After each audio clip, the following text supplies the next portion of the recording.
السلام علیکم ورحمۃ اللہ وبرکاتہ۔ جی ناظرین، آج میں آپ کو بتاؤں گا کہ 12ویں شریف کی کیا فضیلت ہے، اور اس مہینے میں حضور صلی اللہ تعالیٰ علیہ وسلم تشریف لائے،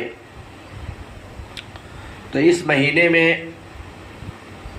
جھنڈا لگانا، جلوس نکالنا، یہ ساری باتیں میں آپ کو بتاؤں گا کہ یہ جائز ہے یا نہیں ہے۔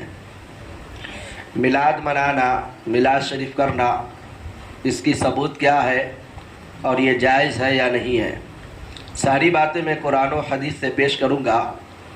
آپ جب سنیں گے تو بات سمجھ میں آ جائے گی۔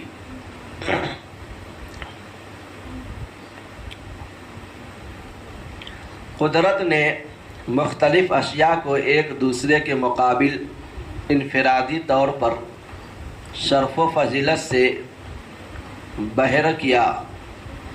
مختلف جہات و حیثیات سے بعض علاقے دوسرے علاقوں پر اور بعض دن دوسرے دنوں پر جدا جدا امتیازی خصوصیات رکھتے ہیں۔ اسی طرح اللہ تعالیٰ نے اپنے بندوں میں سے بھی بعض کو بعض پر فضیلت دیتا ہے۔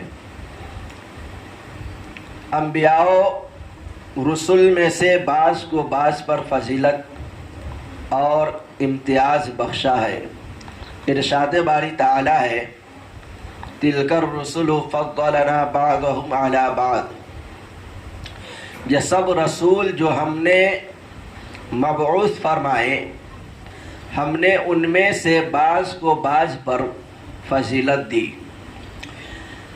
اللہ رب العزت نے بعض ایام کو دیگر ایام پر، یہ دن کے جمع ایام ہے، یعنی بعض دن کو بعض دن پر اور بعض مہینوں کو دوسرے مہینوں پر اور بعض ساعتوں کو بھی، ساعتوں یعنی بعض وقت کو بعض وقتوں پر شرف امتیازی عطا کیا۔ اللہ تعالیٰ نے فضیلت بخشا ہے۔ ماہ رمضان المبارک کی وجہ فضیلت بیان کرتے ہوئے فرمایا، شہر رمضان الذی انزل فیہ القرآن، رمضان کا مہینہ وہ ہے جس میں قرآن اتارا گیا۔ اسی طرح اسی ماہ مبارک کی ایک رات لیلۃ القدر ہے۔ لیلۃ القدر کو شب نزول قرآن ہونے کی بنا پر دیگر راتوں پر فوقیت عطا فرمائی۔ ارشاد باری تعالی ہے،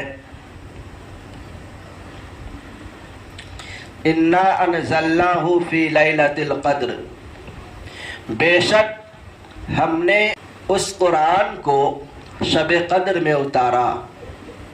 اسی طرح دوسرے مقدس مقامات کے باوجود شہر مکہ کی قسم کھاتے ہوئے اسے دوسرے شہروں پر فضیلت دی، کیونکہ حضور صلی اللہ تعالیٰ علیہ وسلم کے حیات مقدسہ کا بیشتر حصہ اس شہر میں گزرا۔ ارشاد فرمایا، لا اقسم بہذا البلد وانت حل بہذا البلد، میں اس شہر مکہ کی قسم کھاتا ہوں کہ اے حبیب مکرم، اس لیے کہ آپ اس شہر میں تشریف فرما ہے۔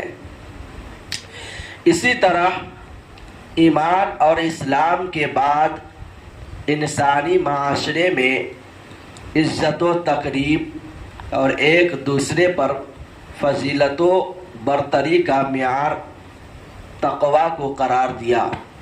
ارشاد فرمایا، ان اکرمکم عند اللہ اتقاکم، بے شک اللہ کے نزدیک تم میں زیادہ باعزت وہ ہے جو تم میں زیادہ پرہیزگار ہو۔ الغرض قرآن حکیم کی متعدد آیات میں اللہ تعالیٰ نے مختلف مقامات اور اشیاء کے تقدس کا اظہار اور ان کی فضیلت کی مختلف وجوہ بیان فرمائی ہیں. جس طرح لیلۃ القدر 1000 راتوں سے افضل ہے اور رمضان المبارک دیگر مہینوں پر فضیلت رکھتا ہے، یعنی کہنا یہ چاہ رہا ہے کہ جس طریقے سے بعض مہینوں کو بعض پر فضیلت ہے، جس طریقے سے بعض راتوں کو بعض راتوں پر فضیلت ہے، بعض دنوں پر فضیلت ہے، اسی طریقے سے بعض مہینوں پر بعض مہینوں کی فضیلت ہے. یعنی سب مہینوں میں افضل ربیع الاول کے امتیاز اور شان علوی کی وجہ سے صاحب قرآن کی تشریف آوری ہے. یعنی کہ ہر مہینوں میں افضل ربیع الاول ہے، اس لیے افضل ہے کہ رمضان شریف میں قرآن نازل ہوا، تو قرآن نازل ہونے کی وجہ سے بہت بابرکت مہینہ ہے. کسی مہینے میں کسی اور وجہ سے فضیلت بخشی ہے، تو رمضان شریف میں قرآن نازل جب ہوا تو قرآن نازل ہونے کی وجہ سے رمضان شریف فضیلت والا مہینہ ہو گیا. تو جس مہینے میں صاحب قرآن آیا، جس مہینے میں صاحب قرآن تشریف لائے، تو وہ مہینہ تو بالکل اس سے بہتر و بالا ہے اور فضیلت والا ہے. اسی طرح ماہ ربیع الاول کی امتیاز اور شان علو کی وجہ صاحب قرآن کی تشریف آوری ہے. یہ وہ ماہ سعید ہے جس میں رب کریم نے مومنین پر احسان فرمایا اور اپنے پیارے حبیب صلی اللہ تعالی علیہ وسلم کو دنیا میں بھیجا.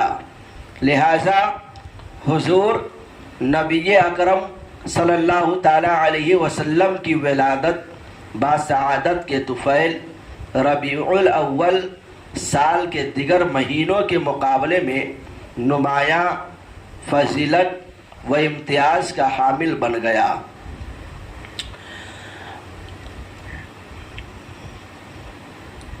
اسے اگر ماہ میلاد مصطفیٰ سے موسوم کیا جائے، یعنی اگر اسے میلاد مصطفیٰ کا نام دیا جائے، موسوم کرنے کا مطلب اسے اگر ماہ میلاد مصطفیٰ کا نام دیا جائے، اسے اگر ماہ میلاد مصطفیٰ سے موسوم کیا جائے تو زیادہ موزون ہوگا، زیادہ بہتر ہوگا.